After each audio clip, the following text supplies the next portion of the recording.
Yo, what's going on? We are back. Episode 15 of the Off the Top Rope podcast. As always, I am Southside Woodall on Twitter. Chris in real life. We're having the best tag team in the world.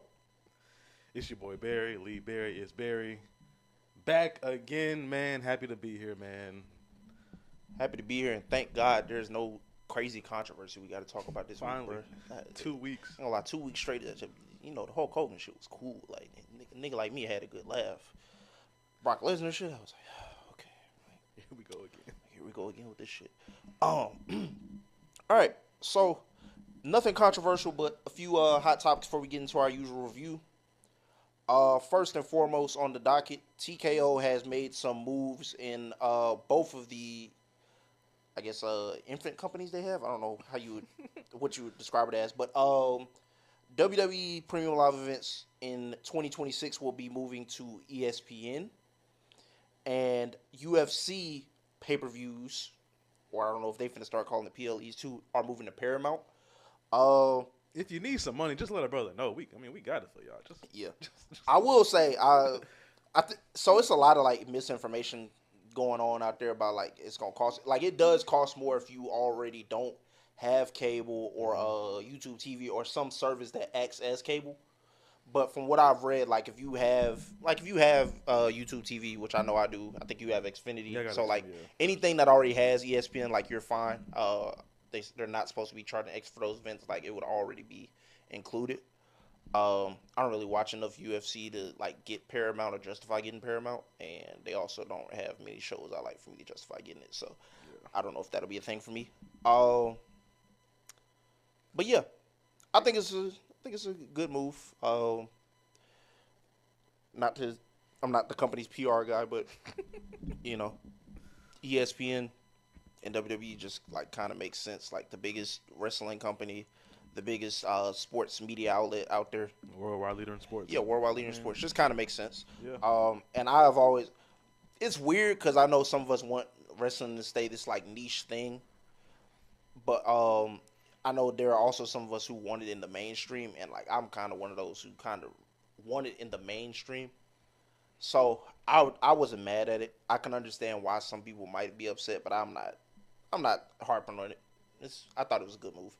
Mm-hmm. At first I was kind of questioning about it, but then once, hey guys, it's important to read. You just can't read headlines. You got to read the fine print. Yeah, definitely. But I heard that it comes with. It's not just WWE, so you get like a whole bunch of other stuff with it. I think with the package, so you're not just paying strictly for WWE. Yeah. So I mean, and I really don't think it would be a problem for people. Obviously, I don't know what percentage of WWE fans like only strictly watch wrestling and like aren't into sports or whatever, and maybe that's where that comes in. But I mean, for the most part, I feel like what I'm saying, me and you, we watch football, we watch basketball, so like this is stuff we kind of already have. Yeah. Like I don't have Peacock just specifically for like WWE Premium Live Events. Like it's a factor, but I don't just have Peacock for that. Like there's other stuff that I have it for.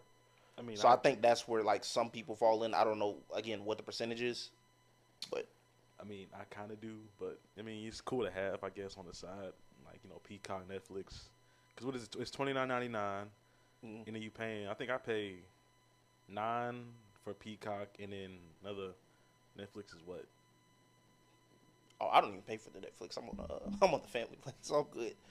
But hey, man, look, if all else fails, like people still gonna find a way to watch that shit, if you know what I mean. So, cough. Not a big deal. I'm already doing it for AEW pay-per-views. So, I mean, you gotta do what you gotta do. Speaking of AEW, there was an article, or there was a lot of stuff posted last week. Right before we finished recording. Right before we finished recording. Like in regards to the Hurt Syndicate, it was said one of them got debunked kind of quickly, or it might still be true, and maybe they just like handled it like men.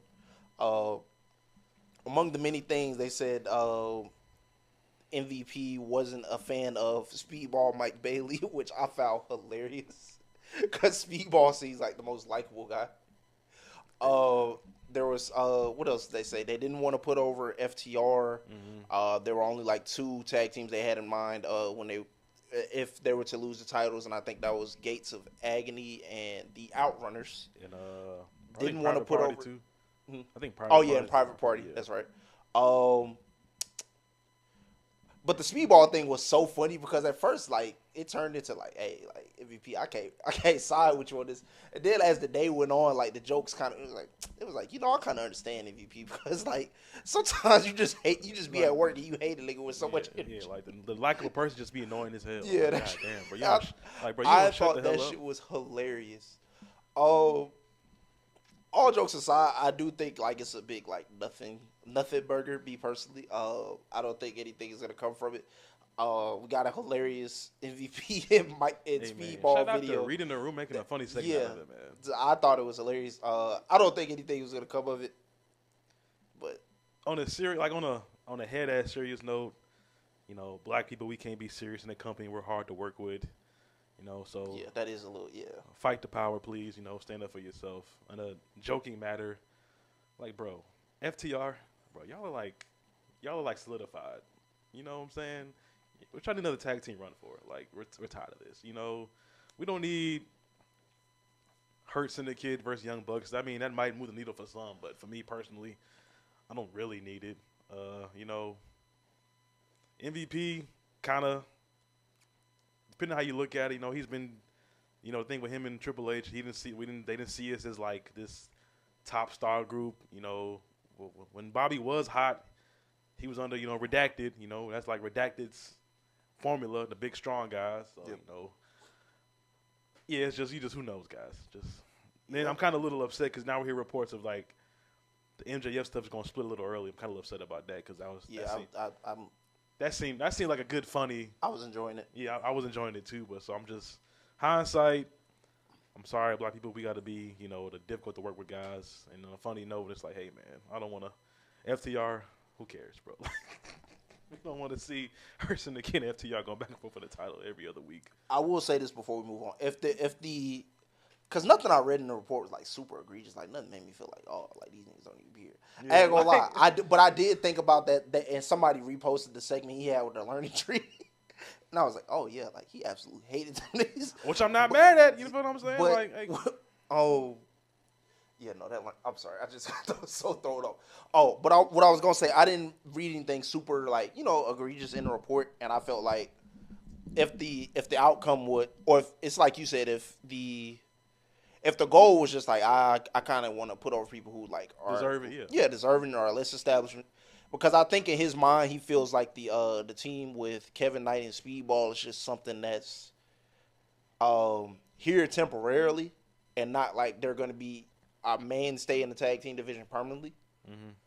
So I can understand if that's his perspective. Like I said, I didn't read anything super crazy in the report. I just thought it was I thought it was kind of funny. Not gonna lie, being like a hater, I saw this segment where I think they tried to Speedball and who's the other guy? Kevin Knight. They tried to fight like Hurt Syndicate, and it just was like that wasn't really hitting like that. So I mean, I'm not mad at MVP if like the crowd wasn't into it, you don't feel like in the emotional connection. Hey man, let's get somebody else to do this, man. Like we mean business. We hurt people. We don't want to just hurt some goofballs. So I mean, MVP is hilarious. Not mad at him. If anybody gonna stick it for themselves, it's gonna be MVP. He keep telling y'all Bobby Lashley's Bobby Lashley. So hey, do what you got to do, man. I'm not mad at it. You know what I'm saying? All right. Karrion Kross. Did not know this man had this many shooters, bro. First and foremost, Paul Heyman, you were crazy for several other reasons.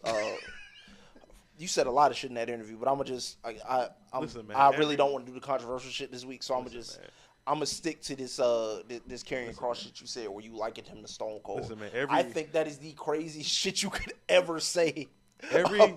Every evil genius got a little insanity to them. So Paul Heyman, okay, we're gonna let this. I think Paul Heyman is one of the smartest people in the business, but unfortunately, I ain't gonna lie. When I heard him say that, I'm like, hey, you sure about that? Yeah, you on your own, big fella. I mean, I guess the Bills.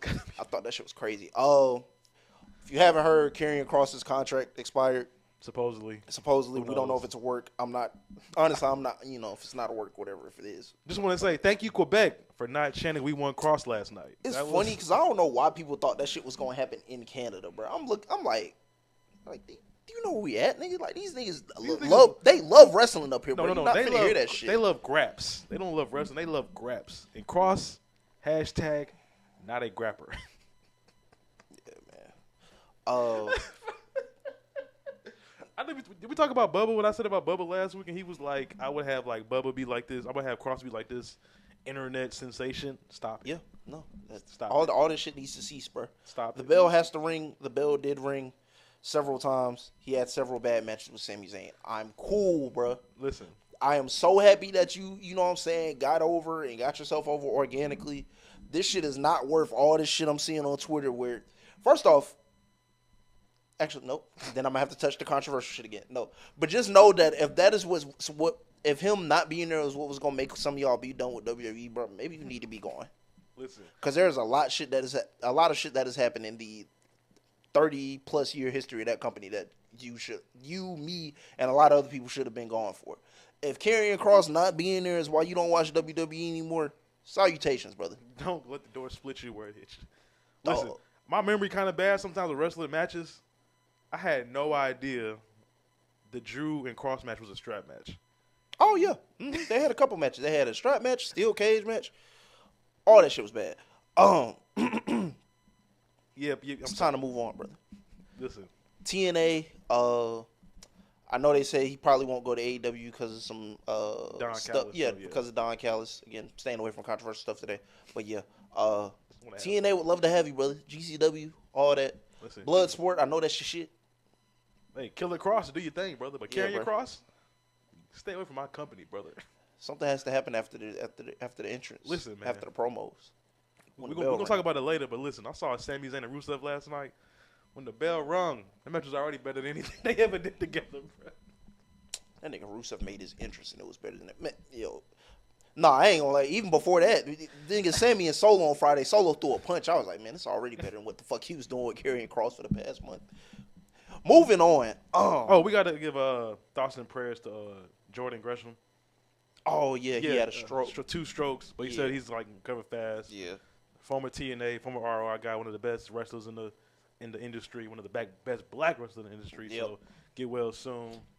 Hope to see you in a ring soon. Just health is more important than anything. Yeah, man. Take care of yourself for real, man. It's a crazy business, bro. I know it's put a lot of stress on you, but take care of yourself.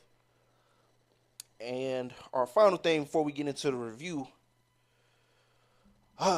we are once again dealing with a possible case of WWE trying to counter program. My shirt say War on it? I can't tell. I think it does say War on it. Listen, brother. So All In is September 20th, is that right? I think so. It's a Sunday. All I know is this is in September.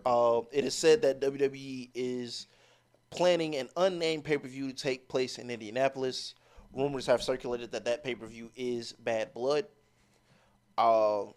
Damn, we do got to do controversial shit. It is also said that there's potentially saving the John Cena versus Brock Lesnar match as the headliner for said pay-per-view. It's kind of weird because, like, if it's supposed to be a month out, granted, I don't doubt their ability to sell tickets at this point, but I do feel like if you don't counter program, there's a better chance if you Is it All In? All Out, I believe. Okay. All Out. Check. You can go ahead. But I do believe there's a better chance for them to. Oh yeah, Saturday, September 20th. Yep.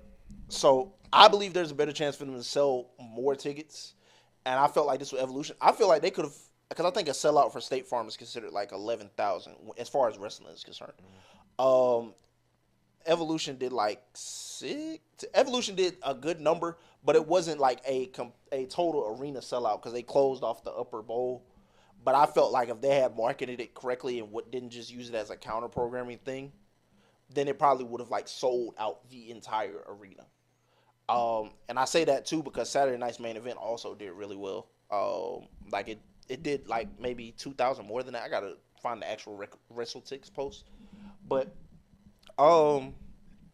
ultimately, even though I'm saying it's a problem, it's really not because, I mean, it said State Farm would have held like 6,652 total. That was the top notch. That was the top number for Evolution. Yeah, Evolution. Okay, so the night before it did more for sure, though. I know that. Yeah. So I think they could have sold more if they had just like promoted it correctly, done all this. Like I said, I'm saying it's a problem, and it is, but it isn't, because at the same time, the reality is, if you want to watch both, you're gonna find a way to watch both. In addition to that, if you want to go to either show, you're gonna be at either show. So it's not a problem, but I don't know how I necessarily feel about it. In hindsight, it's pretty hilarious. Like, I'm not gonna lie. Like the whole, we don't compete with them, they don't compete with us. We know what's going on. Yeah, and it kind of makes us, like, you say you don't see them as competition. Like, granted, y'all aren't really on the same nights all the time. But when you do stuff like this, you're acknowledging that they're competition. And the weird thing is, they don't have to be competition, bro. It's just an alternative. It's just two different styles of programming. Yeah, like, that's the funny thing. Neither of you. I don't watch AEW to find something that I see on WWE television regularly. Yeah. I go there because I want to watch something different, and vice versa. Yeah. I don't watch WWE expecting a Texas death match. Like, do I expect them to run the blade every now and then? Yeah. Maybe, yeah. But when I turn on WWE, I'm not expecting, like, you know what I'm saying, Cody Rhodes and John Cena to be having a Texas death match. Yeah. Like, I know what I'm getting out of each product. So I do think it's a little strange to, like, for someone you don't see as competition, you do a lot of things that show you see them as competition. And on top of that, like, it's just, I think they're just in this mindset where, like, you have to be the only show in town. Like, it does not have to be that way. Wrestling is such a, like, big business, and it's everywhere, whether that's the indies, whether that's AEW, WWE, TNA, Stardom, ROH, whatever. There's so much more room for everybody to eat, in my opinion, that it doesn't have to be this way. Do I respect, like, healthy competition? Yes. But there's some stuff I don't know. I question it sometimes. Yeah, because to me, if it's like, okay, say you do get AEW out of business, that like then hurts. What? That hurts like everybody in the long run, because now it's like, dang, we could sign yada yada, but then it's like, all right, now we got to have another show to push back other talent to now create more story. It's just like, so yeah. I mean, I don't get it. I mean, I get it. You know what I'm saying? WWE being like the big bully all these years. Yeah. But it's sometimes you have to be like, all right, man, like, and let's accept it. And the problem is, like, the thing is, when wrestling has been a monopoly for as long as it has, and I say a monopoly because, you know, WWE bought out WCW, and they were basically like there was TNA, but like TNA was never seen as like competition. Yeah.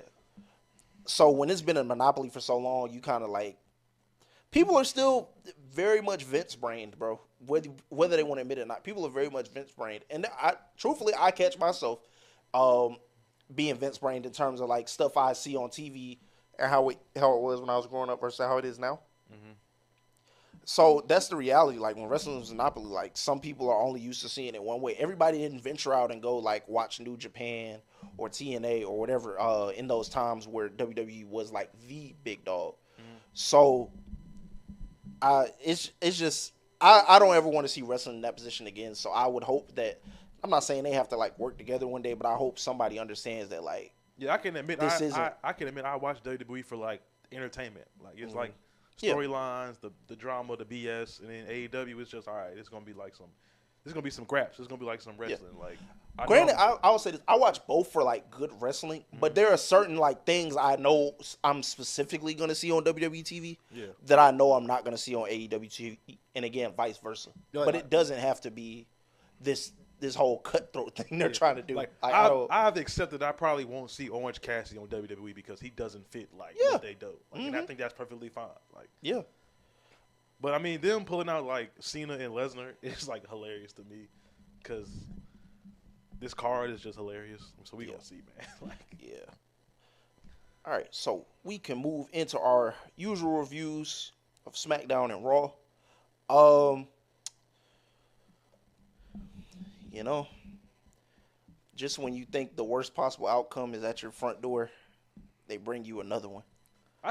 Listen, I don't know if I said this on the show or to when the homies at work. I said, listen, if you want to make John Cena the guy again, make him the crowd cheer for him again, put him against that loser, man. That's the easiest way to take it about, man. Like, so listen, I tried. You know, my thing is, I try to never be out on a wrestler, because I believe you can always improve. I believe you're always like one good promo, one good match away, blah, blah, blah. I've never been more out on Logan Paul than I have been like this year, bro. Like, it does nothing for me, bro. like the fact that my GOAT has to, after an already shaky first half of his retirement tour, I know for a fact that one of his opponents is Logan Paul. But just imagine. And I know the other has to be Brock Lesnar at some point. Like, what are we gonna do in 20 years when it's like, yeah, man, you know what I'm saying? John Cena was one of the GOATs. Oh, how did this run in? You just be like, see about that. I'm gonna just replay the Cody Rhodes match, and that's just gonna be what it is. I'm gonna just replay SummerSlam. It ended at SummerSlam, and it started with CM Punk, and that's just what I'm. Yes. But I'm not very moved by it. But here's the thing: I've seen John Cena's impulsive interview with Logan Paul. While he's already going on record and saying like he ain't necessarily choosing opponents, he sees something in Logan Paul, bro. And if John Cena sees something, I'm not gonna say I gotta see something. I'm just saying if John Cena sees something, like he gonna put his best foot forward. So we can only hope that this. I'm just tired of the same old bull. Like it's just. I want something more from on top of the obvious wrestling aspects. I want something more from the Logan Paul character other than just like I'm a viral megastar and like blah, blah, blah. Like what else? That's the thing. Like I was like, yo, imagine. Okay, so we get the jokes of Cody and Punk of all right. What do you want to talk about? Isn't it great to be alive? And then the whole like the stuff that's repetitive, but the character element brings out the character element makes you want to watch the match. It makes you want to stay tuned. With Logan, it's just there's no spice, there's no sauce. It's just bland. And then people be like, oh well, y'all don't say Logan isn't good. He's an athlete, we get that. But sometimes you just gotta show me something different. You gotta like make me care. I don't care. Like I boo my TV for just him not being a bad person. It's just because it just sucks. It just stinks. Like I don't know what to say. I mean, like, it's just the same BS over and over again. Every time. It's just it's no seasoning. It's no sauce. It's just bland. Okay, I'm a megastar. I'm an athlete. Outsiders can't do what I do. Yada yada yada. It's just dang, bro. He stinks. And here's the thing, because he kept saying he was gonna be full time. I feel like his character would be a lot better off if he actually was full time. Granted, we've seen him like since the SummerSlam build, so maybe this is a step in the right direction. I don't know, but being full time will help a lot because you have to be more than just the like viral megastar, whatever you think. You know what I'm saying? It's got to be more than that. So we can only hope that we get something good out of this. The match is probably going to be a decent match. Like it's going to be like a watchable match. But then it's like the build up. What are we going like? Hopefully Cena like gets into his ass, like pause. But hopefully it just lights a fire in him that just brings something out of him. Like just hopefully. What he did to Austin Theory is what he needs to do to Logan Paul on the mic. Hey, that is a great example right there. I'm even seeing we go from there. I'm even seeing folks point out like Logan's ring presence that he doesn't like do certain stuff that like you should catch on to. So we'll see, man. We'll see. The Motor City Machine Guns took on MFT. Never wrong, just early. I have mixed emotions about it because like I love the SmackDown Tag Team division, bro. I don't want niggas sticking it up. We said the same thing every week. Just switch them out. You know what I'm saying? You could have did somebody versus MCMG. You know, we got Street Profits and DIY next week. Yeah. You just could have. I told you, man. I don't know what Rikishi got over them boys, but obviously something. So look, like I said, I love the SmackDown Tag Team division, so I had mixed feelings. But this is what I was talking about when I said, like, if you want me to take them seriously, I don't need to see them getting put on their ass every time I see them. They had a good showing against MCMG. Obviously, I think, Motor City was protected because of the injuries shown from the TLC match. Mm-hmm. But I thought this was a step in the right direction. I did think the two members who needed it most were involved in this match, and I think that was good. I've been stressing that Jeff Cobb needs to look like more of a menacing presence. Mm-hmm. I've been stressing I don't really care about Tyler Tonga, and like I would like to care. So I think that was a good step in the right direction. Immediately after, Solo cuts a promo saying, he don't see no competition. He just gonna take his family and leave. Out comes Sami Zayn to Montreal, brother. And again, this shit was infinitely better than anything this nigga was doing with Karrion Kross. It almost makes you wonder why he was anchored to Karrion Kross for like 2 months.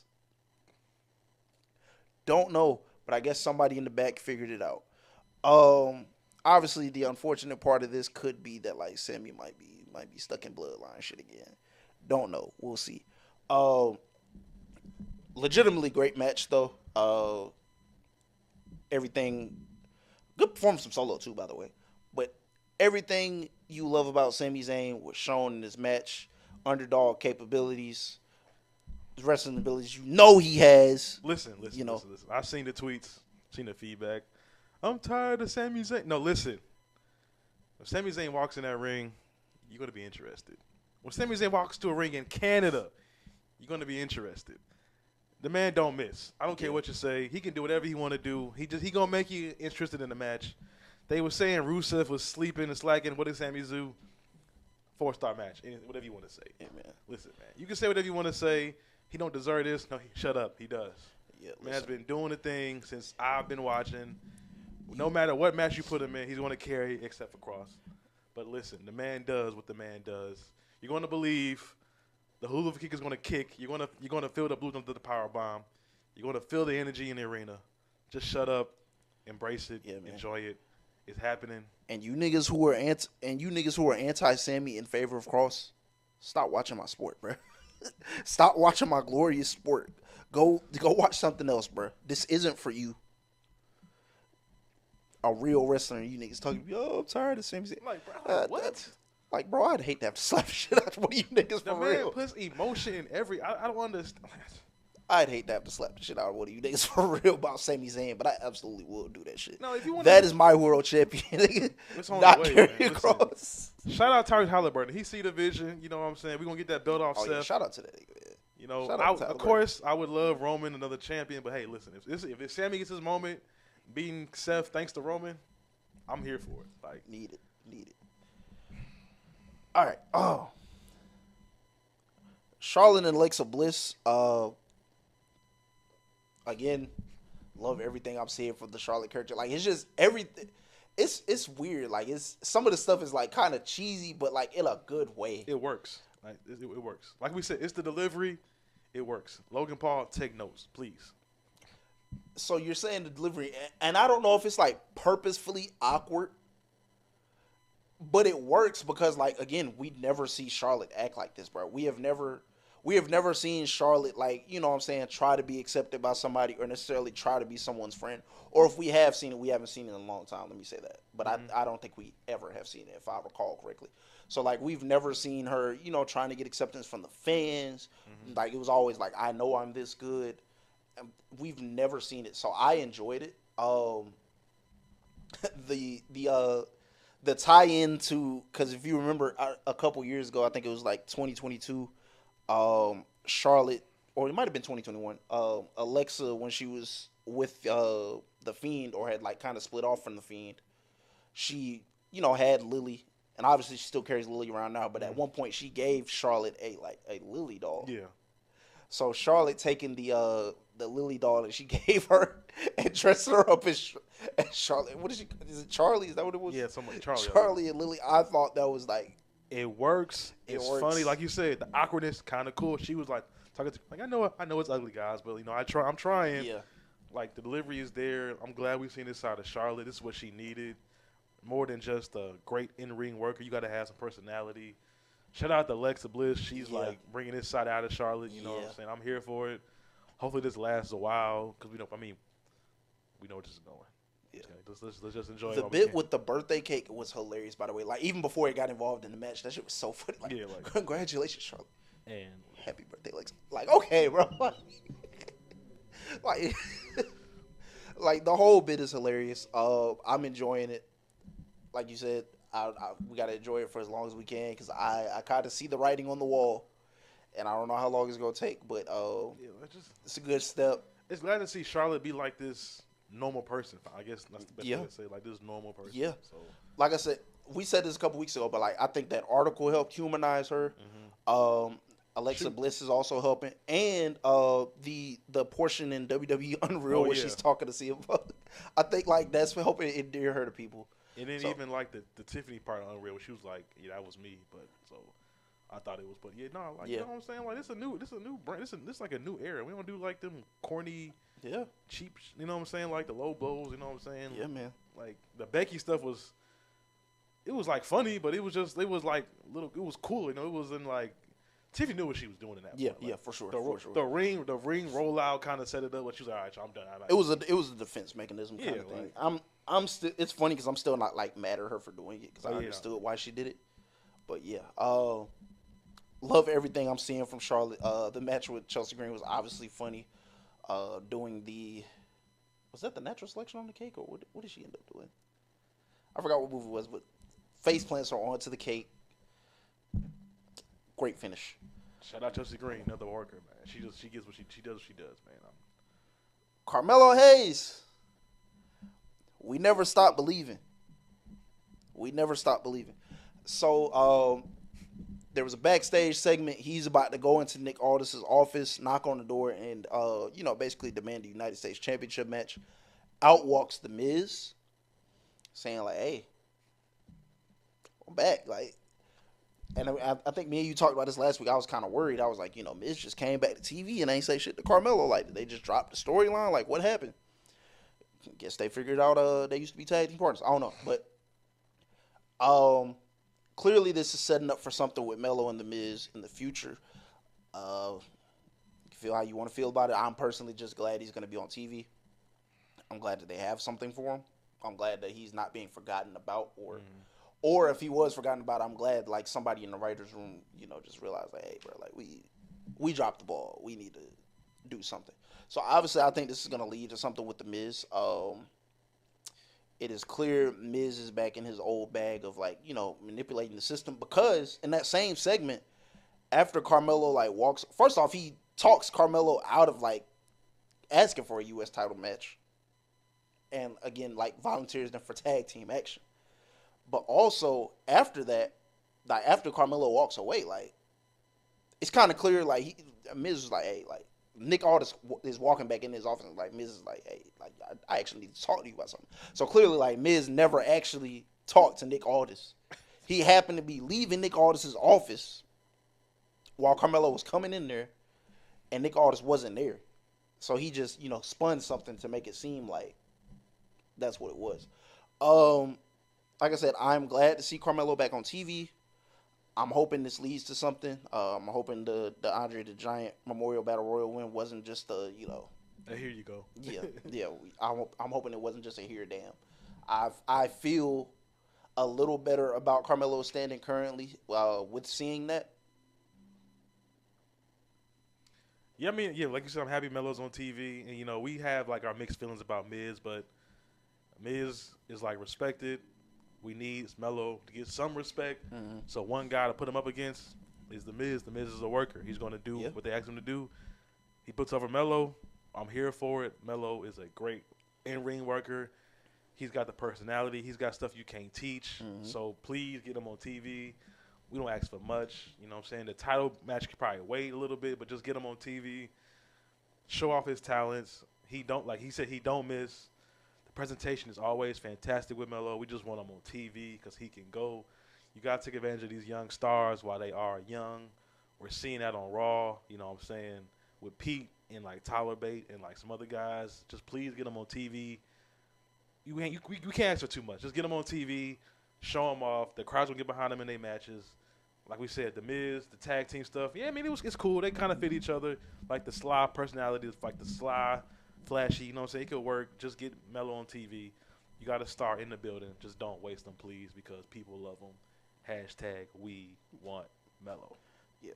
And before we move on from that, it's funny. Somebody was talking about it last week. Like, you can feel how you want to feel about The Miz, but I bet anyone would want to have Miz's career in a heartbeat. Like, listen, hey, the accomplishments The Miz has, the things that Miz gets to do, like on behalf of WWE and all that. I'd take Miz's career in a heartbeat. I don't give a damn if you think I can wrestle or not. Bruh, like I would take Miz's career in a heartbeat. Like we say with Chelsea Green, she on TV every week. You can't. I mean, that's the main thing. Just put me on TV. Yeah. Like she can wrestle. Like the Miz, he not like the perfect grappler. He get the job done. Like the crowd. Listen. TV time is currency, man. Listen. The talk show. Say what you want to say. It works. He gets crowd reaction. My hand goes up. Your mouth goes shut. Yep. This is awesome. The crowd be behind him. Everybody listen. Like old boy said, I work at T-Mobile. I don't want to be the best. I don't want to be the best T-Mobile rate play. I just want to keep my job. That's it. Just keep your job. Like Miz has been doing that shit since like I was a kid, basically. Right. Exactly. I'm a 2 or 3 time world champion. 2-time world champion. Has held the Money in the Bank briefcase twice. Everybody knows who I am. Multiple time tag team champion. Multiple time Intercontinental champion. Multiple time United States champion. The list goes on. I got a smoking hot wife. Yeah, hot wife. Great family. I'm on TV. I'm hosting American Gladiator and shit. Like, yeah, people can recognize me wherever I go. Probably. I'd take that career in a heartbeat. I don't give a damn what y'all think about how I do what. Our main event for SmackDown. I don't think I'm missing anything. Let me double check before I get to that. Nope. Oh, well. I don't know how I feel about the R-Truth thing. Oh yeah. Only because I was kind of looking forward to like a serious like Ron Killings type of character. I thought that the character or the segment he did after Money in the Bank was like super powerful. Like, you know how you went on TV and cut off your dreads, man. Like, hey, y'all brought me back. Y'all set me free. Like that shit. I really thought we was getting something like that. Granted, like he's like 50-something years old, so I understand. Like, it's not a lot. There's no long term. Like, it's no long term goal. But like, I wasn't expecting them to make him like WWE champion this year, but like, I thought I'd see more than what I saw based off of that. I'm not gonna sit here and say like it didn't give me a chuckle. Like, I thought it was funny, but I was also like I was like, well, damn, that's the end of it. It just all felt like it was a result. All of that felt like it was a result of just like John Cena's heel's turn going the way it went. But it is what it is. I guess. I mean, in hindsight, it is like a drop ball situation. Like the momentum was there. Like we said with the Cena heel run stuff, I guess some stuff happened. You know, with like Paul said with The Rock and Travis, some stuff kind of fell out. So I guess they probably did have like a big grand plan for everything together. But then now it's like, okay, yeah, this was kind of a work. You know, we let them go off of work. This is like the fake. You know what I'm saying? So a little disappointed. It could have been a lot better. You know, we could have got some more stuff out of it. You know what I'm saying? Hey, if this ended up with Truth keeping the job, I guess we can't be too mad at it. So like, ultimately, I'm glad he like we've said this often. Like, sometimes you just need a locker room guy. Yeah. Like, if nothing else, like even if he wasn't booked seriously, like a lot of those people back there, like it seems like they go through like real life stuff, and like he's somebody they come to. So like I'm glad he's back, and I always thought he was somebody who should like always and then, like, be there. The him and Aleister Black stuff, it was kind of hidden a little bit. I thought it was going somewhere. That's why I was kind of like disappointed where it was just essentially he was just kind of used as a plot device to further what Priest and Black themselves had going on, which I thought was, I mean, it was cool in the moment, but again, because I thought it was going somewhere, like I'm a little disappointed that it didn't. Yeah, for sure. Me too. So yeah, just wanted to comment on that. But our main event for the evening, Logan Paul and Drew McIntyre versus John Cena and Cody Rhodes. Ended in a no contest. I thought it was an alright tag team match, nothing special. Obviously, a lot of this match is about really what happened afterwards. Obviously, Cena and Logan brawled to the back, not to be seen again. But Drew McIntyre seems to have firmly put himself back into the world title picture, and gave us what we were asking for, and gave like a lot of people what they're asking for in terms of like making him a serious character again. While it is unfortunate that I do not think they're necessarily going to pull the trigger on him being a world champion like right now, just because Cody just got it back. Mm-hmm. But then again, I could be wrong because Gunther did just get his championship back and lost it at SummerSlam. Yeah. But I don't feel like they're going to push the button. But however, this is to me, this, even with that just one segment, this is stuff that Drew McIntyre is worthy of. And I'm not saying, I don't want to, knock Jelly Roll or Randy Orton, but like The main this is event what scene, people, this is what people want to see Drew McIntyre in. And if not the main event, then like, a good upper mid card match like he was in at Backlash, like stuff like that. Stuff with Priest, like I thought that mattered, and I thought that was important. I thought that was something of the stature of a Drew McIntyre, as opposed to like celebrity involvement. Like that's not really something I've personally known him to be involved in, or something I see him with. So I did welcome this. I'm elated to see where it goes personally. I don't know if they go ahead and push the button and just make that Cody and Drew match at Clash. They have really good chemistry though, so regardless, whenever it happens, I'm ready to see it. Mm-hmm. But I don't know if they push the button, make it at Clash, or if they like hold off until maybe Bad Blood. Bad Blood. Well, so I'm interested though. I'm excited because I'm a huge Drew fan. Like his work off the camera and on camera is incredible. Like you follow him on Twitter, he's hilarious. His interviews with like different wrestling entertainment shows is hilarious. He's good. He's a good talker. He could be a face of the company. You know what I'm saying? The tall, muscular guy. Women probably love him. You know what I'm saying? Me personally, of course, I want like Drew to be champion. Like you said, it's kind of early because Cody just got it back. You know what I'm saying? But even though Cody puts on like great matches, Drew puts on great matches. It's gonna be like a great feud. The mic work is gonna be great between them. They're both great talkers. I'm excited to see where this goes because we all know Cody is like, he's kind of at best when he's the hunter, when he's like trying to go on the hunt. But this could be like, okay, I'm a low key underdog because Drew is like this huge figure who like can just kick my head off anytime he wants to. So I hope they do this soon. I'm excited to see where they go with this. Like I said, I'm a huge Drew fan. He deserves another title shot. Is it too early? Is it like too late? How can we do this? So I'm excited to see where they go from this. I'm glad it's happening. Like we said, Drew deserves he's a main event guy. Get him away from Logan. I'm happy about that because that really wasn't doing nothing for me. Some of the body language didn't show that for me. Like he kind of looked kind of mad at it sometimes, but hey, I'm here for it. So and I'm sure this will be brought up in the coming weeks of their feud. If you remember, prior to WrestleMania 40, but like the last person to beat Drew McIntyre, or to beat Cody Rhodes prior to him winning the WWE Championship, or let's just say prior to WrestleMania Night 1, because The Rock beat him before he won the championship. Lame ass nigga. Drew McIntyre was one of the last, or one of the only people to beat Cody Rhodes in like this current landscape of WWE. Mm-hmm. So I'm sure that'll come up.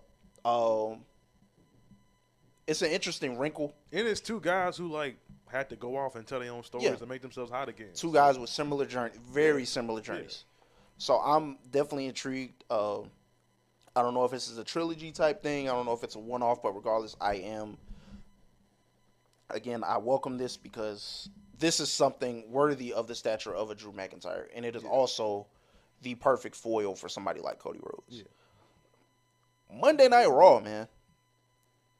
Great show, as always. We opened the night with Punk and LA Knight. Man. It felt like Jordan and Kobe in the All-Star game, man. Yeah, like, man. It's so weird to like, I don't want to say weird, but it's just, the ascension of LA Knight like really cannot be understated. Just because when you see him in the ring with like some of these big names, like you don't feel like he's out of place. Like you really feel like he belongs in there. And you can see why people push for him to get more opportunities than what he's been getting. Mm-hmm.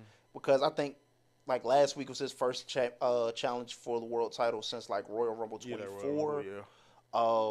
He's getting another opportunity at Clash, which we'll get into a little bit later. But back to my point of just, like, him being in the ring with these guys. Like, he didn't seem out of depth when he was in there with CM Punk. Never seemed out of depth when he was in there with John Cena. I know they mixed it up on the mic a couple times, Roman Reigns, etc. Yeah, I think it was Randy, him and Randy. It was like, what was it? Cena, Randy, Cody. He fits in, right? Like he stood toe to toe with the best of them on the microphone. Like if you told me LA Knight was like a 20-year guy, I would believe you because he just fits in with the most. Yeah, that is how good he is, bro. Like to me, he is someone who his career is very much like one of those that where you've had to like scratch and claw for everything. And he didn't get like he didn't get complacent once he got to where he got. You know what I'm saying? Like it still feels like he's scratching and clawing. Like he's been hot for what 2.5 years now. Going About on 3 years almost. Yeah. Like it's there. Like just it's unfortunate we only have 2 world titles and like it's so many people who like can be the face, who can be like the legit. I know like we hate like the politics of it. Who could be like the legit face of the company? You know, who could do like the interviews, the media work. But LA Knight, I think deserves that because he could talk and he could wrestle, like he could perform. Like I think if nothing else showed us like those things that you just listed, like the U.S. title run showed me that. Like I thought like he was ready for a lot more once I saw what he did with that. So we'll see. But was very sports entertained by that segment. El Grande Americano and Dominic Mysterio versus AJ and Dragon Lee. I think this is 2-3 straight weeks we've seen Dragon Lee on TV. Keep it going, man. Keep it going. Whoever is writing this, keep it going. Don't stop. I've been very adamant, and obviously they still need to get the rest of the LWO back on TV. I've been very adamant that just because Rey Mysterio is not there does not mean you can't do something with the rest of the LWO. Dragon Lee is supremely, immensely talented and should be on TV every chance you get. Even if it's not challenging for the world title, just like have him on TV, bro. The same way you showcase Penta is the same way you should be trying to showcase Dragon Lee. I thought this tag team match was excellent. I thought it was great. Obviously there was a little like cross promotion going on because AAA is this weekend. The AAA event is this weekend. We might be a little bit closer to 2 belts, Dominic Mysterio. On top of that story being told within the match, there's also still the story of Dominic somehow getting the one-up on one of the better wrestlers in the history of the business, AJ Styles. Like, he's outsmarted him again. He actually donned the Lucha mask, which I don't know. He might need to start doing it. Like, I know he does it for his interests, but, like, wearing it for the matches is kind of beast. Yeah, it's kind of cool. But, yeah, outsmarts him with the Lucha mask, with the steel plate that El Grande Americano normally uses. He uses it instead. Gets the one-up on AJ Styles again. Obviously, that's going to continue between them. Wouldn't be surprised though if AJ Styles like makes his way to AAA. I was just going to say that might be that's probably going to be there. That's going to probably be a huge pop. That would be crazy. Also, shout out to like comedy because Finn and Don that backstage segment. Let me talk to you in private, brother. You're on Netflix. It's at least a million people watching. Nothing is in private, brother. Man. And then, bro.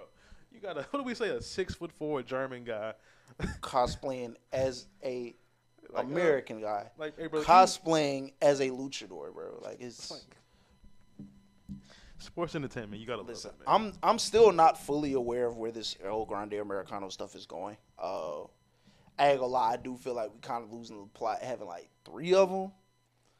I do want to see where it goes, but I'm also just kind of like, But Ludwig Kaiser has been like a pretty good El Grande Americano. I can say that much. I think I said this a couple weeks ago, but like I really, Chad Gable wasn't bad, but like as opposed to Chad Gable, like I think this is like a.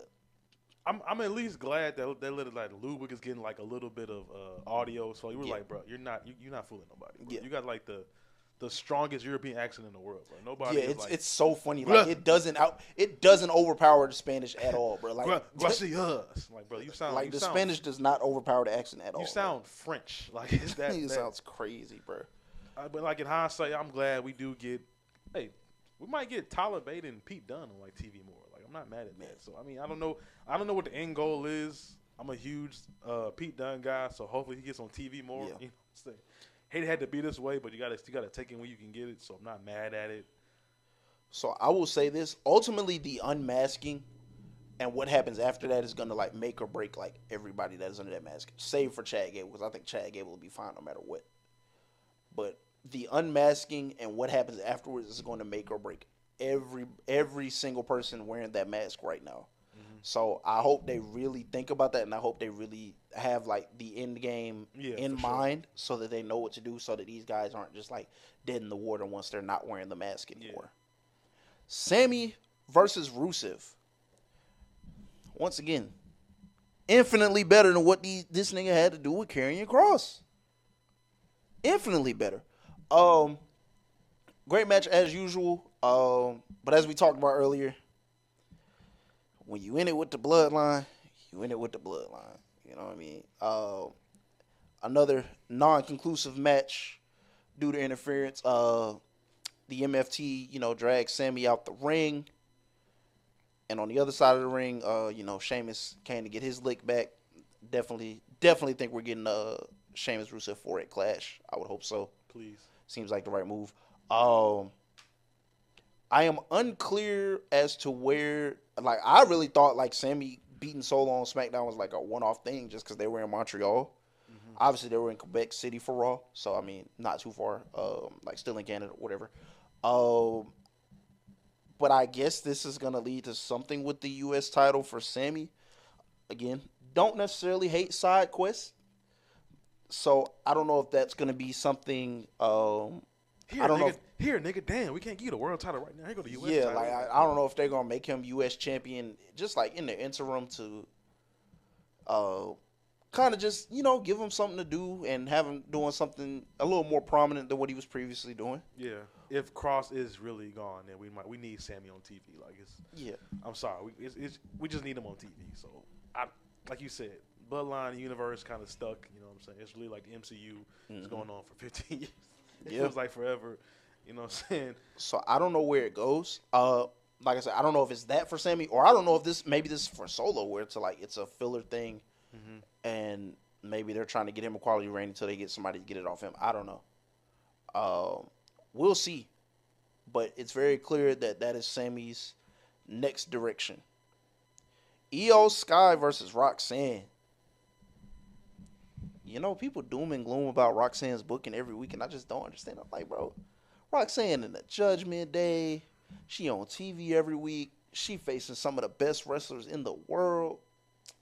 She just got a win over Io Sky. Like, what are we talking about, bro? I think people don't realize that, like, wrestling is like a year-round, it's a year-round sport. You know what I'm saying? Yeah. It's not the NFL, you know what I'm saying? Once you hit, like, a certain amount of losses, all right, it's next season, we focus on the draft. Basketball, all right, y'all, you know what I'm saying? We kind of done. We're not really contenders. But wrestling is a continuation. Yeah. Wins, losses, it's part of the game. Roxanne is fine. Especially when you're a heel. Like, you're going to lose a lot more than you win, bro. Exactly. Like, people pay to see the good guy win. Get her on TV. Get her, like, the entrance is fire. I ain't going to lie. That Death Rebel shit they did is disgusting, bro. They did her worse. The first music she had was fine. This new one stinks. Yeah. But, yeah. And it's funny, like, I hate to, like, always bring this up, but there are a few people you just never have to worry about under the current regime. Io Sky, Rhea Ripley, Bianca Belair, anybody who is a member of the Judgment Day.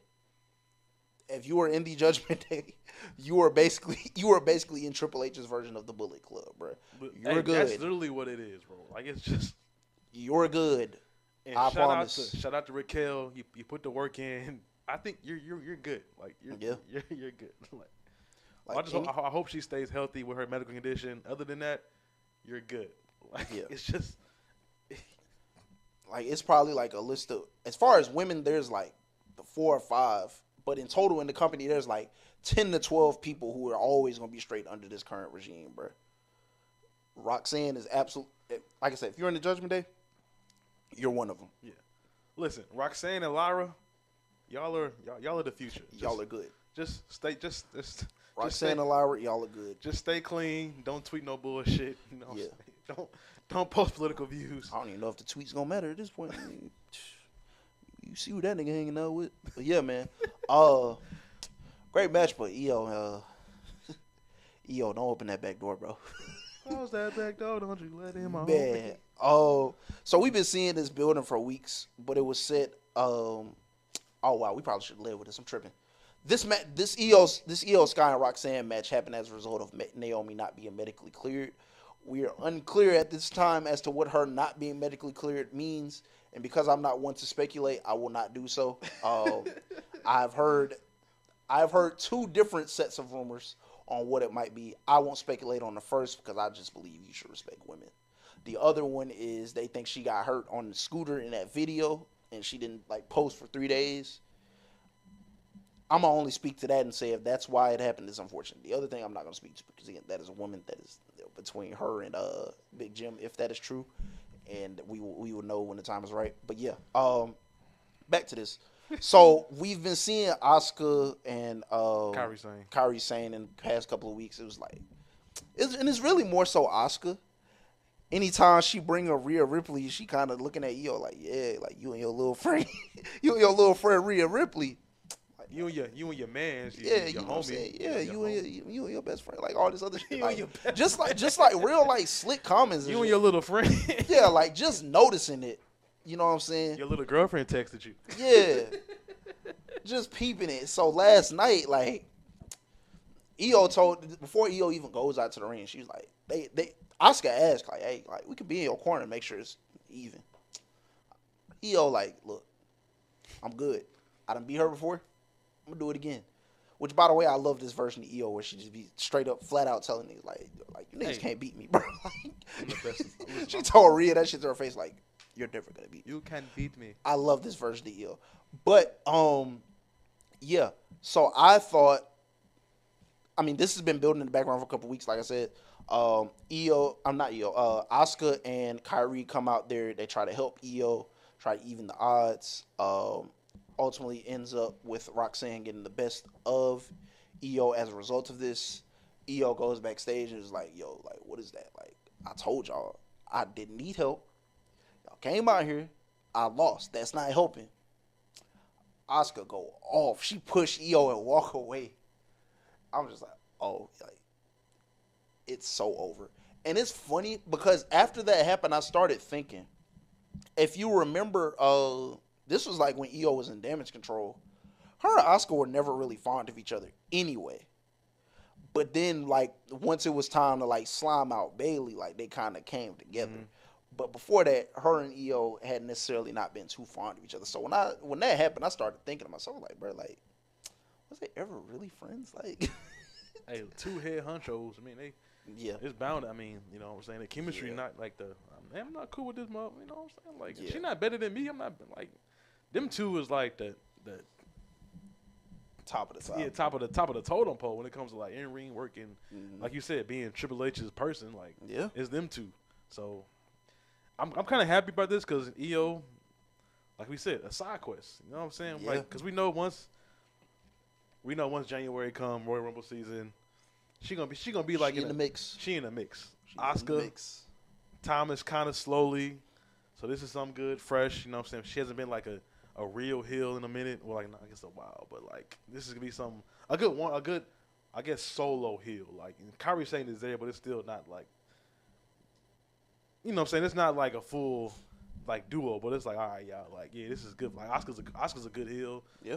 Io is face of the company soon, so yeah. I'm really excited to see where this goes. Like, this match, chef kiss. Like, it's just bound to happen, man. So this, aside from that being the obvious match, there's another collision course that I see them on, and like I said, it's been fairly obvious if you've been watching what Asuka's been saying the past few weeks, and if you've been watching the interactions with Io and this other person. But clearly, we are going to end up on some collision course to where it is Io and Rhea versus Asuka and Kairi Sane. Because eventually Kairi Sane is going to have to choose a side. And I think Kairi Sane is going to side with the person who she's won gold with several times in Asuka. Like, Rhea done already kind of planted the seed, like, can you really trust them? The answer is no. Like I say, Io, don't open that back door, bro. Like, they're absolutely finna slime you out. And I want to speak to this. We talked about it with SmackDown, and this happened last night. And honestly, I think it's been a trend since Evolution. They're leaning on the women more, and the women are starting to get real stories. So add what I just talked about, and add in the this segment we saw with Bayley last night, to where it looks like Bayley's about to come unglued. They air the vignette, and then shortly after, Lyra gets interviewed and is asked how she feels about what she saw. And Lyra's kind of like, oh, that can't be because of me, right? Like, I don't want to do her, but, like, I didn't want her to, you know what I'm saying? Listen, they are leaning. It feels like, and I don't know if it's, a lot of people are calling it, like, apology booking. Like, oh, we're sorry we brought Brock Lesnar back, but here's, like, other shit we know y'all want. I don't know if that's the case. Maybe it is, maybe it isn't. But they absolutely should be leaning on their women more. You have, to me, you have the best crop of women in all of wrestling. Any company, AEW, TNA, Stardom, whatever. I think you have the best crop of women between your three brands. And you have it in every division, too. You have it in your main event championship division. You have it in your mid-card championship division. You have it in your tag team division. NXT. Like, you have it everywhere, bro. You have it everywhere. And you have done such a great job since Evolution of showcasing these women and putting them on TV. And you could argue that it could have came sooner, because it absolutely could have. There have been multiple times I can think of to where a women's story should have, not even, this isn't even about like just main event shows or whatever. There are multiple times where I think like there are women's stories that are compelling enough to be on the card, and they don't necessarily have to be for a championship. It can just be about hatred. It can just be about, I think I'm a better wrestler than you, whatever it is. Mm-hmm. As a company, you have done such a good job of showcasing that in the past month. I hope this isn't something they're, what I'm saying? I hope this is really something they continue to do. Mm-hmm. Because to be honest, for the most part, the women have probably been the better. I'm not even going to say probably. I can confidently say the women have been the best part of WWE programming in 2025. Yeah. Save for anything CM Punk is involved in. Save for most stuff that Cody Rhodes is involved in. Except like the heavy hitters. Like it's been the women. Like it's been like the women. Yeah, like Triple H said, unreal. They just get it. They get it. They go down. What he said? You go down to the Performance Center for every one great guy. There's like 5 great women. Exactly. Like, they get it. They just get it. Like you said. Unfortunately, last couple of years, the Bloodline, the Cody Rhodes, the KO and Sami Zayn, that main event, right? Mm-hmm. It was those. Unfortunately, like 4 of the best storylines ever in like WWE, we ran into those. But yeah, like Charlotte and Rhea, definitely main event worthy. Like if you say that's like core main event, I'm not mad at you. Mm-hmm. Bayley and the EO last year, crazy storyline, crazy match. So that wasn't like the best EO personality we got, but the match delivered. Yeah, that is one of the best women matches I've ever seen live. Triple threat and in general. Yeah, triple threat this year. That could have main evented if you didn't have like Seth, Roman, and CM Punk, who are top guys. You know what I'm saying? The Rhea and EO might be the match of the year, no matter what brand you look at. That might be like match of the year. Yeah. Naomi cashing in might be moment of the year. Like so far, they just keep. You just can't teach what they have. Like they get it. NXT, they're showing off. You know what I'm saying? We finally getting like a Lash push with her and Nia. Like that's gonna be great for Lash in like the long run. Roxanne, incredible in-ring work. Lyra has been. People are starting to see who Lyra is now. Was it the Raw After Evolution? It was like what 3 women's matches. Yeah. And they started so the Raw After Evolution was the whole first part of the show was women's matches, and then the back end was the gauntlet match in the main event. That's the recipe right there. Yeah. Like these storylines are hidden. We didn't talk about it, but even if Jade hooks up with Kiana and Julia, that could work honestly because it's a lot of good stuff being. And we ain't even got Bianca back yet. That's the crazy part of back. Listen, we don't have Bianca back. The draft is still like imminent. I don't know at what point it was said it was going to be after SummerSlam. So I think it's coming up relatively soon because we've been seeing people move different brands and like do stuff on different brands. So I think it's coming soon. But like I said, for the rest of the year, they need to lean on the women. When it comes to WrestleMania time, I really believe like there should be a women's main event match. If the men's story isn't hidden, if there is something that is in doubt, like to me, it just got to be sure to get off the pot, bro. And like the women are doing their shit this year, bro. Yeah, like it's crazy. Like we finally seen it. Women they sell. Hell, Becky not even in the main event picture, and she's still doing like her and Maxine is like that was decent. And that's what I was gonna get into next. I thought that was really good. If I didn't know it was a title match, I would have had Maxine. I think they changed it at the end. Yeah, because I could see Maxine with it, but like just getting one off. But yeah, that was great, and this is like it's right there. Like if you not like the head honchos like Punk, Roman, Seth, throw LA in there sometimes, Cody, Drew. Like, let the women just do their thing. Like, next year, if night 2, well, let me see. You might do Cody's. You might do Roman and Seth night 2. But, hey, if night 1 is like Bianca, Rhea, Io, any of them, shoot, run that back. It's just, it's there. Like, so if I'm WWE, what I do for the rest of the year, I lean on the women because the women have consistently shown me that they're when they get the ball, they're not going to drop the ball. They showed me that with Evolution. They've shown me that the past few weeks of this closing stretch of summer on programming. I do that, and in the background, I'm also gonna obviously, like you said, some of the heavy hitters, like, they're good, but like these younger guys like Carmelo Hayes and whoever, I'm worried about like building them up because my men's main event card is a little like up there in age. I ain't gonna lie, like.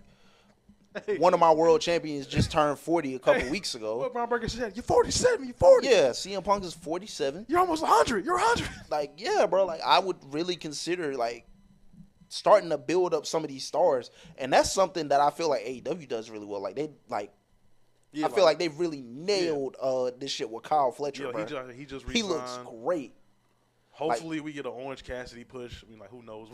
Yeah, like, I don't feel like I feel like sometimes I feel like WWE does play it too safe, bro. Like, I don't feel like they necessarily take these risks when it comes to building up stars. I think sometimes they feel like if they don't see it for you, they just like never see it for you. I seen Rhea on a First Take commercial the other day. She had like a mini transition commercial on First Take. Mm-hmm. Like, bro, if I see her, I'm like, whoa, who was that? Like, it's a layup. Like, put them in there. You know what I'm saying? You can have, because some of the guys, unfortunately, don't have personality. Like Dragon. You know what I'm saying? We just talked about Pete and like Tyler. They don't hit with the crowd. Have them like do small stuff and just let the women do what they do. Like it's a layup. So, like we said, the more the guys they not getting younger. You know what I'm saying? Yeah, like at some point you got to build these young cats up, bro. So like, and that's something I feel like AEW does so well. Like, to me, it feels like you have to be predetermined as a main eventer in WWE, and like if they don't see that for you, like they may just never see it for you, and like unless you leave the company like Cody or Drew did, and make yourself that. Like, luckily I think they see that for Obafemi. I think they see that for Javon Evans. I don't know if they see it for Carmelo Hayes, and I'm hoping it doesn't take him like having to go somewhere else for them to see it for him, because everybody else sees it. So like I said, for the rest of 2025, I lean on the women. I'd let the heavy hitters do what the heavy hitters do, but like, otherwise, I'm building up the young guys. Yeah, like the what they call like the co-main eventers. Like, how the women do it? Like, just it's a layup. Like, we right there. It's a super layup. Because that's, like you said, that's what we have against everybody else. Is we have like the best women, and we showcase the women. The women can go like stars in the making. Yep, just push them. All right. We kind of did a 2-for-1 with that women's. I like that. Actually, we got like 3 in that. It was good. It was good. All right. So we can go to our main event, and then we can get out of here, because we are almost out of room on the card. Knight and Punk versus Braun. Very good match that I thought was getting into. I feel like that was getting into a little bit of a lather, and then like it just, the usual ending that comes with the Vision. Hey man, I saw some comments. The Vision, they're a heel group. They're gonna do heel things. Yes. They're gonna beat people up. They're gonna look strong. Yeah. That's what a heel group does. Mm-hmm. If you're new here, this is what happens. Like, stop complaining. So I have no problem with. I know some people are like, I don't necessarily like the formula of like they gotta open and close every show. Like, I don't hate that. I really don't. Just because like you said, they're a heel group. So here's the difference between them and the MFT to me. If the MFT tell me they run SmackDown, I'm not gonna believe these niggas. You know why? Because almost every time I've seen them, they getting put on the ass. If the Vision tell me they run Monday Night Raw, you want to know why I believe them? Because every single main eventer that I see that try to step to Seth Rollins ultimately ends up getting put on their ass. And it don't matter who it is. Roman Reigns done been jacked for his shoes twice. LA Knight done been beat up a couple times. CM Punk done been beat up a couple times. Sami Zayn was beat up a couple times. Jey Uso was beat up a couple times. When they tell me they run Monday Night Raw, I believe them. Because that shit starts and ends with them every single time. Ultimately, yes, there is going to be a week where like the baby faces get the best of them and they're going to be standing tall. Mm-hmm. But ultimately, like I said, I believe them because every time I see them, more often than not, they got the one up on niggas. So I don't hate that at all. I understand why people do. Because I know I think it ultimately comes down to like some people just want to see different players involved. That's fair. I know like the CM Punk and Seth Rollins thing has been going on for about 2 years. Granted, CM Punk wasn't wrestling for like the first half of it, but yeah, like I can understand like people hate the players involved. Understandable, but I don't hate the way they're going about it because again, if you tell me you run shit, I need to see it. I need to visually see it. It's like night and day with the Vision and with MFT. MFT tell me that shit. Like, nigga, didn't I just see y'all get laid out by Jacob Fatu and Jimmy Uso last week? The Vision tell me that shit like, oh damn, like niggas did send Roman home for a couple weeks. Niggas did, like Bron said, all right, yo, I got a plan this week. You know what I'm saying? Yeah. We're gonna lay low. Spear you out of nowhere. That's what we gonna do, man. So shout out to he's behind the scenes, kind of insane. But hey, listen, when Paul Heyman talk, you just listen. Like just I don't know what they got to do. If Solo if they need another mouthpiece besides Solo, you might got to bring somebody in. I don't know who, but it just hits. Like Seth is Seth. It just works. Yeah. When I was catching up back in the day, Seth and JJ Security, annoying as hell, but it worked. It was a heel group. Like that's what they do. So yeah. I'm excited for this Fatal 4-Way match. Man, I am ecstatic. And I thought there was like several different ways they were gonna go with it. Like I thought maybe Roman would get involved in the Fatal 4-Way. I thought they would do a 6-man tag. I think this is the better option. I know a lot of people are like, well, how does Jey Uso get involved? Everybody's involvement in the match made sense to me. Jey Uso never got a rematch against Gunther for his world title. Although I think they said rematch clauses weren't a thing, if I recall. But Jey Uso, it's wrestling. None of this shit is consistent. Yeah. Jey Uso never got a rematch. LA Knight did not get to finish his match against Seth Rollins. CM Punk never got a rematch. Everybody being involved makes sense to me.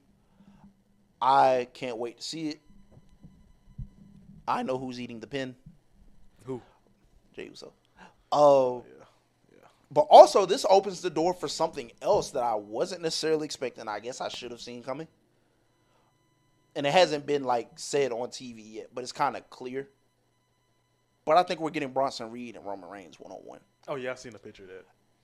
And I wasn't necessarily, like, looking forward to it. Not saying, like, I thought it was going to be bad or anything. Like, the match to me, aside from, like, Seth Rollins and Roman Reigns, was Braun Breaker versus Roman Reigns. But I think this would do wonders for Bronson Reed. Oh, yeah. I think it would do wonders for him. I think it would be tremendous. And I think, and like now that I've like really had a chance to like sit and marinate with it, this is 1,000% the better option than just immediately sliding him in the world title match to get him to Seth Rollins. Mm-hmm. Make him overcome a couple hurdles. Yeah. I think we're good. Yeah, I'm excited because, of course, I'm OTC for life. And then Bronson, I think that they're going back to Australia this year, right?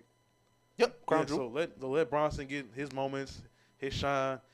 Let him get his moment at home. Like Roman, Roman works well with like these bigger dominant guys. He gonna get off some underdog moves. A great way to show off his new talents. As a face now, because his heel matches kind of a little slow, methodical. Yeah, a little slow, methodical time. You know what I'm saying? So we might get a drive by this match. We might get another dive. So I'm excited to see where this goes. You know what I'm saying? Get your shoes back, please. You walking around and like, I don't know, man. Just get your shit back. Jacking that nigga for his shoes 2 times is crazy. And also, like you said, like I think the tag match kind of was a little lazy to me personally, because can we really showcase off that much with like a 6-man tag now? Because it's gonna be like, who gonna have a moment? It's gonna be like a little, you know what I'm saying? It's not gonna be like a full. We're not gonna see everybody's talents in like a 6-man tag, unless it's like a 20 minute banger, which we know we probably not gonna get. So yeah. I I think this is the better option, like just because rather than the 6-man tag where you would have had to try to manage all those egos on one team versus a more cohesive team, like we saw it last night with LA Knight and Punk kind of like butting heads. Like we don't need that in the 6-man tag match on the PLE. As opposed to that, like with the Fatal 4 where you're getting like 3 guys that all hate Seth Rollins, and like also there's obviously that opportunity where like, hey, somebody might, you know what I'm saying, we might be so distracted with the animosity we got towards one another for like, you know what I'm saying, getting in each other's way or whatever, that somebody might slip up and like that might end up with Seth Rollins still being champion. Hey. So like it's a lot of variables and aspects in the Fatal 4-Way that makes it a better solution than the 6-man tag would have done. Yeah, like I didn't know, you know what I'm saying, Seth, Cena, and Redacted had a great triple threat match. Oh yeah. See, so like it's the formula is there. You know, some people think that some people think that is the greatest triple threat match of all time. Yeah, so like it's there. So yeah, man. Good call on whoever did that. Hopefully it wasn't Michael Haynes, but Freebird credit is crazy. But that's all we got for today. Clash is not next week. Clash is in about 2 weeks. Mm-hmm. All right, so far we have 2 matches official for Clash. AAA is this weekend, but I do not have the full card in front of me. Hopefully we can talk about that when we get back next week. That's all I got. It's been a great episode, though. I feel like we covered a lot. Yeah. Cutting down on the time a little bit more, make it more consumable for the viewer. But yeah, man, episode 15 of the Off the Top Rope podcast, man. Always a pleasure to talk graps to you guys, whoever's out there watching, listening. We thank you. We will be back next week. Like, share, subscribe, follow, comment. All that. Please. Tell a friend, tell a friend. We getting them clips out there, man. Y'all just y'all keep rocking with us, man. Just keep arguing, please. It's hilarious. Keep arguing. Do whatever you got to do in the comments, man. Episode 15, though, man. We appreciate you.